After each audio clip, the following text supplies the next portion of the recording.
This is the world we live in. If we weren't surrounded by it every day, if we didn't take it for granted, we'd be dumbstruck by its very intricacy and brilliance. This is an ordinary, familiar wooden pencil. You might think a pencil is simple. Chances are you've been using one since before you could even read or write. But just because it's familiar doesn't mean it's simple. In fact, it's complicated, elaborate, beautiful, elegant. Its very existence is too improbable for any one person to truly comprehend. These are the basic materials that go into a pencil: graphite, cedar, metal, and rubber. But if you had all the elements of a pencil right in front of you, could you make a pencil? It's not as easy as you might think. In fact, no single person on the face of the earth could do it without the help of countless others. And this is the key to understanding the world. A pencil, just like you and me, is the end result of a vast and intricate family tree, a symphony of human activity that spans the globe. Through their work and knowledge, a vast number of people have had a hand in making this simple pencil. Unlike your family tree, this one begins with an actual tree. The most immediate ancestor of the pencil is a cedar tree in the Pacific Northwest. But the loggers who harvest the timber are also its ancestors. And these men don't work alone.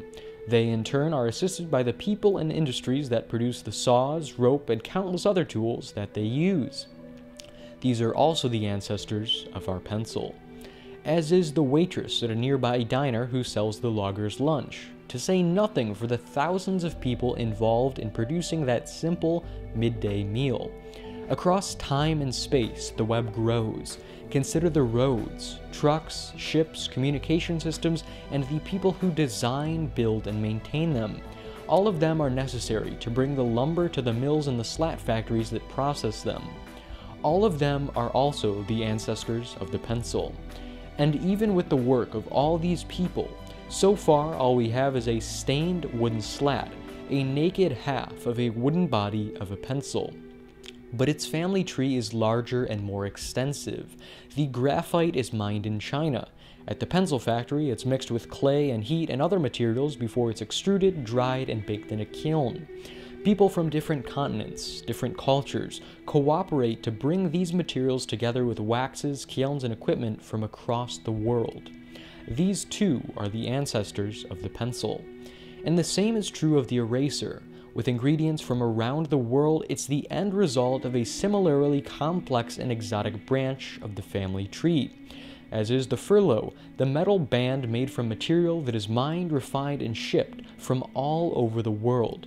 Each part of the pencil is the result of the collaboration and cooperation of millions of people. Together, they form a process that is constantly changing and adapting. A change in the availability or cost of material from one place might make another source more desirable, and the process changes and adapts fluidly.